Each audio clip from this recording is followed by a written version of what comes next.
Selamat pagi, salam sejahtera. Terima kasih kerana bersama dengan saya di Nazilin Unity Channel. Ini satu lagi laporan terkini berkaitan dengan pembebasan Najib Tun Razak oleh Lembaga Pengampunan. Kemarin, isu ini benar-benar panas di seluruh media sosial. Tidak pedulilah TikTok kah, Facebook kah, Instagram kah, di mana berita di dada media sosial ataupun elektronik, ianya begitu panas sekali.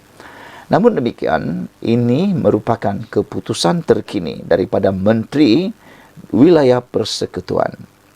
Menteri Wilayah Persekutuan merupakan salah seorang ahli kepada Lembaga Pengampunan Najib.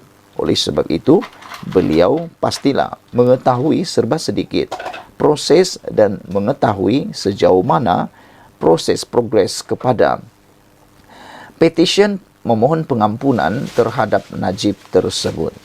Ini kata Menteri. Pengampunan Najib hak mutlak agung.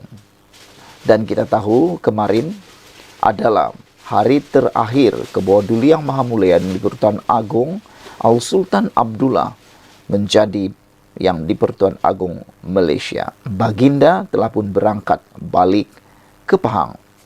Dan yang di Persekutuan Agung baharu untuk Malaysia untuk kali ini ialah Sultan Ibrahim, Sultan daripada Johor. Baginda akan memulakan tugasan Baginda selaku yang di Persekutuan Agung yang baharu bermula pada 1 Februari ini. Menjadi persoalan ialah bagaimana Baginda akan menangani isu pengampunan Najib ini. Kerana kita tahu Baginda Sultan Johor merupakan sultan yang amat tegas dan Baginda telah pun memberikan amaran sebelum ini. Baginda akan lebih mengutamakan 33 juta rakyat Malaysia berbanding permainan politik dan berbanding dengan 222 ahli parlimen Malaysia yang tak habis-habis permainan politiknya. Oleh sebab itulah menjadi timbul tanda tanya dalam pemikiran benak para penganalisis politik. Apa nasib yang akan menimpa petition pengampunan Najib itu? Kedua, itu yang pertama. Yang kedua, masih bolehkah Perikatan Nasional bermain dengan langkah-langkah nombor-nombor selepas ini? Kerana Baginda adalah sultan yang memang kita kenali sebagai sultan yang amat tegas dan tidak berkompromi dengan perkara-perkara yang tidak menguntungkan rakyat. Daulat tuanku, daulat tuanku. Itulah yang rakyat inginkan untuk Malaysia. Apabila Menteri kata pengampunan Najib adalah hak mutlak agung, bermakna agunglah yang akan menentukan segala-galanya. Di tengah spekulasi mengenai keputusan mesyuarat Lembaga Pengampunan, Menteri Sains, Teknologi dan Inovasi Chang Lee Kang berkata, perkara itu tidak dibincangkan dalam mesyuarat kabinet. Saya benar-benar tidak tahu keputusannya. Pengampunan adalah hak mutlak yang di Persekutuan Agung. Tidak perlu mendengar nasihat Perdana Menteri atau membincangkannya dalam kabinet, katanya menjawab soalan pemberita hari ini. Jelasnya, Perdana Menteri Anwar Ibrahim tidak menghadiri mesyuarat Lembaga Pengampunan dan sebaliknya, Menteri Wilayah Persekutuan Dr. Zaliha Mustafa yang berada di situ. Chang berkata, dia juga berkata, tanggapan bahawa seseorang itu mesti menjalani hukuman penjara selama 3 tahun sebelum memohon pengampunan hanyalah satu konvensyen dan tidak dinyatakan secara jelas dalam mana-mana peraturan. Awal hari ini, pembantu Zaliha mengesahkan kepada Malaysia kini bahawa Lembaga Pengampunan telah bermesyuarat semalam untuk membincangkan permohonan bekas Perdana Menteri Najib Razak untuk pengampunan diraja tetapi enggan memberikan butiran lanjut. Najib sedang menjalani hukuman penjara 12 tahun di penjara Kajang bagi kes rasuah SRC Internasional. Di tengah-tengah desas-desus mengenai hal ini, beberapa penerbitan telah menyiarkan laporan yang memetik sumber yang mendakwa Najib telah diampunkan atas hukuman penjaranya, dikurangkan diikuti dengan beberapa penarikan balik artikel tersebut. Menteri Komunikasi Fahmi Fazil menasihatkan media supaya menunggu lembaga pengampunan mengeluarkan kenyataan rasmi sebelum melaporkan keputusan mereka. Sekian dulu untuk kali ini. Jangan lupa tinggalkan komen anda, tekan butang subscribe. Kita jumpa lagi. Bye-bye.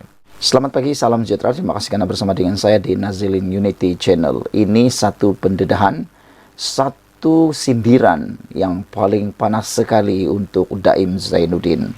Saya sendiri terkejut dengan lukisan dan juga sindiran paling pedas untuk Daim Zainuddin ini.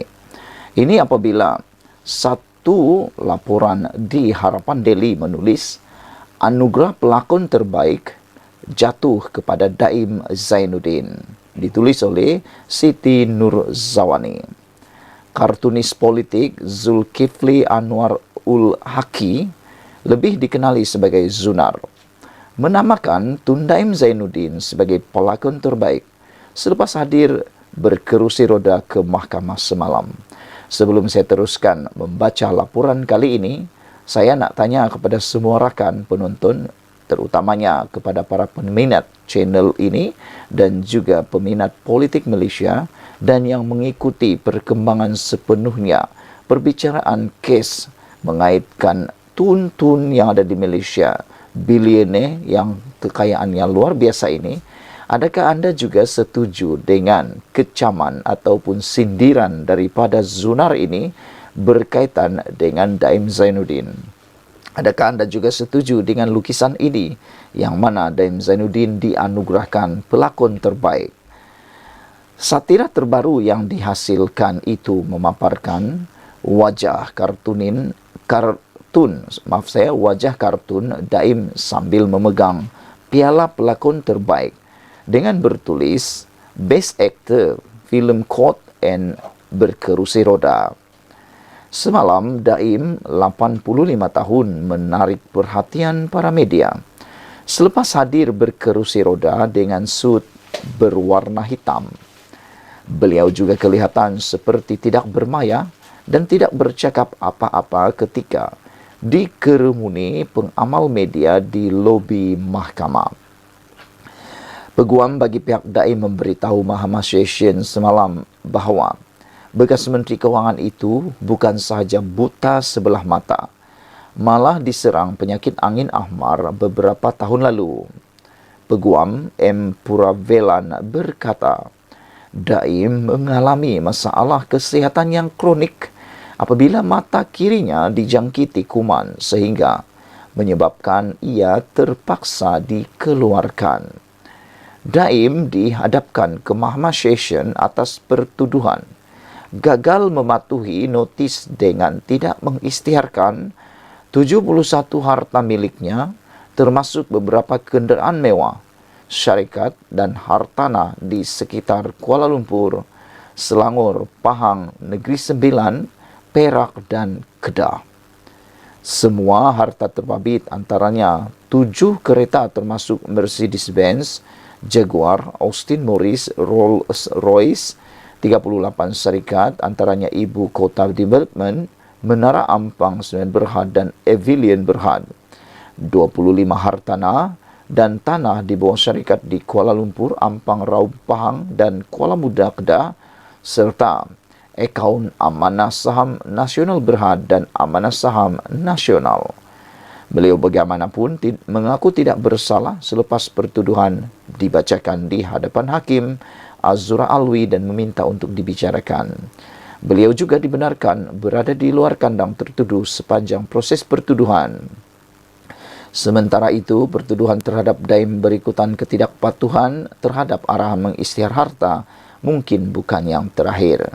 Ini susulan terdapat lagi siasatan terhadapnya berkaitan kesalahan lain, yaitu salah guna kuasa dan pengubahan wang haram. Ketua Pesuruhjaya Suruhanjaya Pencegahan Rasuah Malaysia Azam Baki berkata, siasatan bagi 2 jenis kesalahan itu tetap diteruskan walaupun Daim diheret ke mahkamah semalam. Sekian dulu untuk kali ini. Jangan lupa tinggalkan komen anda, tekan butang subscribe. Apa pendapat anda tentang sindiran paling panas sinis daripada Zunar ini, yaitu Daim diberikan anugerah pelakon terbaik pada kali ini. Adakah ini semuanya benar? Namun demikian, pada pendapat dan peribadi saya, memang agak simpati dengan keadaan terkini Daim melihat kepada gambar beliau di mahkamah kemarin. Sekian dulu Malaysia kita punya, kita jaga sama-sama, cintai Malaysiaku. Bye-bye.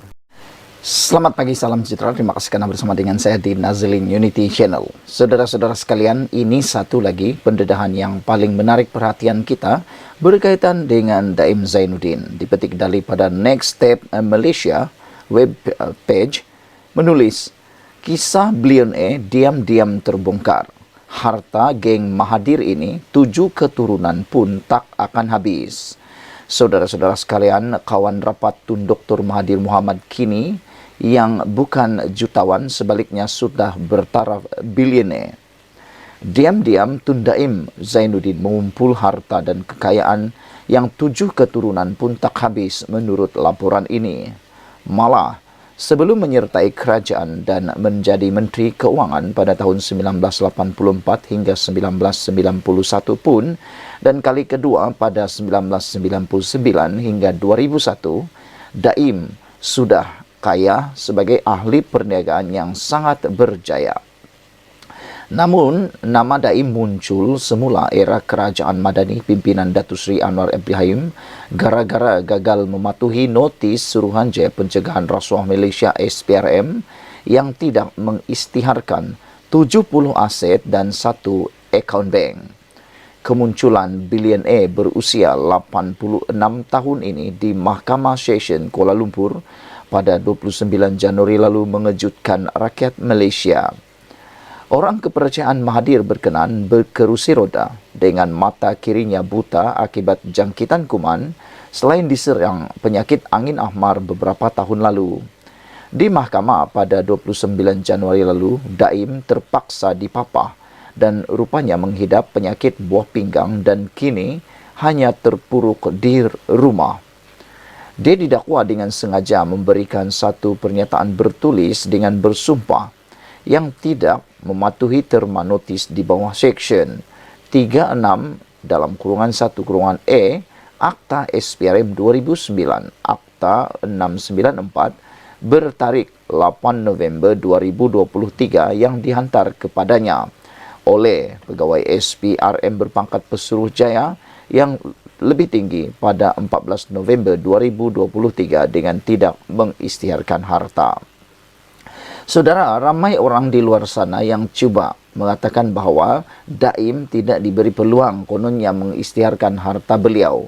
Namun demikian, apa sebenarnya yang berlaku ialah Daim telah pun diberikan beberapa peluang untuk mengisytiharkan harta beliau sejak bermula pada 8 November 2023 yang lebih tinggi juga telah diberikan pada 14 November. Telah beberapa kali pun sebenarnya ditangguh, diberikan peluang untuk dapat melakukan pengisytiharan tersebut. Semua harta yang dimiliki oleh Daim tersebut ialah seperti antaranya 7 buah kereta Mercedes, Benz, Jaguar, Austin, Morris dan Rolls-Royce.